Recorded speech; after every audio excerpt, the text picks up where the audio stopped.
Brandon Lincoln Snyder, and if you've heard this piece once, you've literally heard it 1,000 times.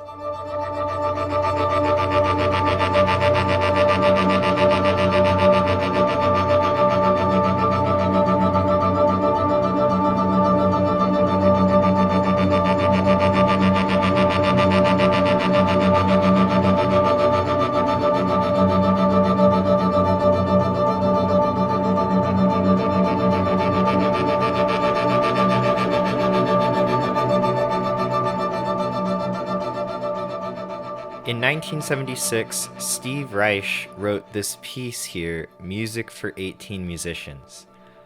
My comment earlier was referring to this piece's repetitive nature. Over and over again, we hear that marimba chord, pulsing consistently through these different textures and harmonies in the piece. The other musicians wrap themselves around this chord, gradually fading in and fading out their own pulses, melodies, and rhythms. This music, it's like a train careening across the Midwest. Those pulses are like the turning of those wheels. Yet, at the same time, it's like a glacier. It moves slowly, inevitably, gradually shifting from one soundscape to the next.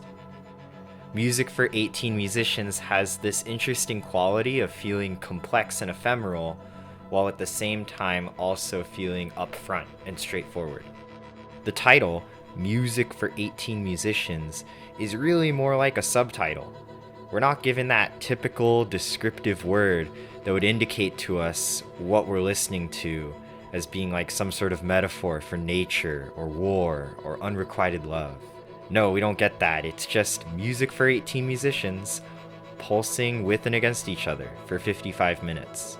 But this music is much more than what the title gives us. Where Reich refuses to give us specific musical narratives, our own personal experiences form connections with the music. The swells in the music may evoke for one listener the memory of riding on a boat over a choppy ocean. For another, it might remind them of their daily commute to work in the New York subway. For even another, the swells may feel like sudden waves of emotional joy or panic. The music is speaking to us, but in a way that's not as direct as spoken language. The key is in the way Reich approaches music and language, and this approach he gained long before he was working as a composer.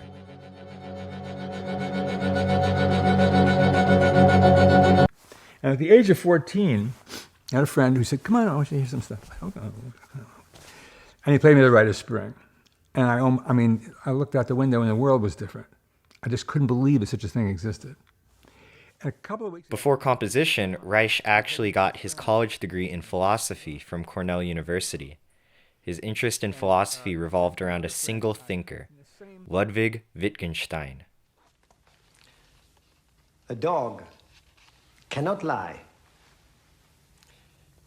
Neither can he be sincere. A big part of Wittgenstein's work was on the relationship between meaning and the words we use to try to convey that meaning. His writing is dense stuff. It kind of looks like a cross between a math problem and a patent document. But amongst all those propositions and theories, Wittgenstein lays out this particular question: how can we possibly talk about language using language? The paradox is like trying to give the definition of a word while using that same word in the definition. Hey, what does the word rapidly mean? Oh, it's a word that describes things that move at a rapid speed. Or something like, music for 18 musicians is this piece of music for 18 musicians. This paradox was a key point in Wittgenstein's work. And as Reich read Wittgenstein during his undergraduate years, he began to adopt his signature attitude towards composing music. Open the bruise up and let some of the blues blood come out to show them. I had to open the bruise up and let some of the blues blood come out to show them. Come out to show them, come out to show them, come out to show them, come out to show them, come out to show them, come out to show them, come out to show them, come out. Quite a few works by Reich have political commentary that runs subtly under the surface. However, this early work, Come Out, holds significance not only for its composition, but in the stark nature of its political message. In 1966, Steve Reich worked with civil rights activist Truman Nelson to create a sound collage for a benefit for the Harlem Six, a group of young black boys arrested and beaten in the 1964 Little Fruit Stand riot. Nelson gave Reich over 70 hours of tapes and footage related to the incident. Out of that collage, Reich created Come Out, which used only 4 seconds of that 70-hour archive. Those 4 seconds were of Daniel Hamm, one of the Harlem Six. In the audio, he explains how it was difficult to get medical attention in the prison he was in. Strategically, he would make himself bleed, knowing that the only way to get aid was to exacerbate the injuries that he already had and make them appear even more serious. I had to open the bruise up and let some of the bruise blood come out to show them. Reich takes a single spoken phrase from this interview, come out to show them, and places it on an infinite loop. With another tape looping the same phrase in unison, he slowly shifts one of the loops forward in time, creating a phasing effect that gradually increases in intensity. He repeats this phase-shifting process many times, adding more and more loops until the semantic legibility of the words is completely blurred away. Listen closely and notice how the words begin to lose their meaning over time. Come out, show them, come out, show them, come out, show them, come out, show them, come out, show them, come out, show them, come out, show them, come out, show them, come out, show them, come out, show them, come out, show them, come out, show them, come out, show them, come out, show them, come out. Come Out exemplifies Reich's interest in self-evident, gradual musical processes in the most straightforward of ways. The speech itself never actually changes. However, throughout this process of phase shifting, the semantic meaning of the words dissolves and makes way for a musical ostinato of rhythmic phonemes. Though Reich was rarely explicit in his political expression, this piece stands out among his others. The bare bones phase shift process, its connection to the sobering political reality of its time cannot be separated. The repetitive, insistent spoken words phased and multiplied into a mass of voices. Such an affect has a lasting significance, especially as we listen today, underscored by our contemporary issues with racial violence. The gradual process. This is the magical part of Reich's music. He creates these small loops and runs them through a single gradual process of change.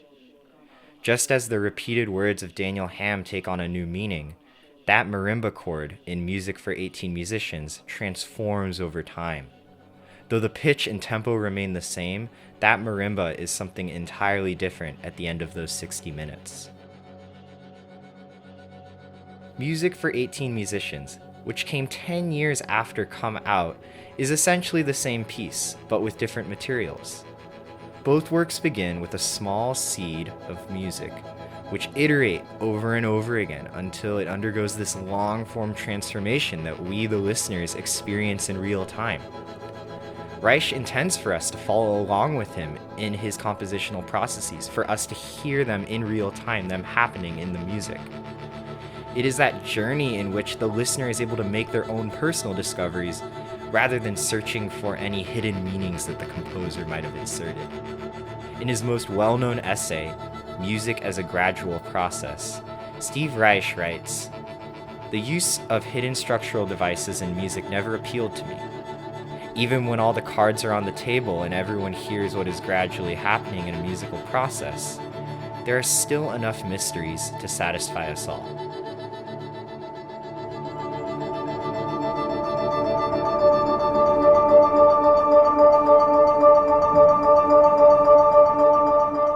Music for 18 Musicians is altogether complex and simple. It's ephemeral but concrete.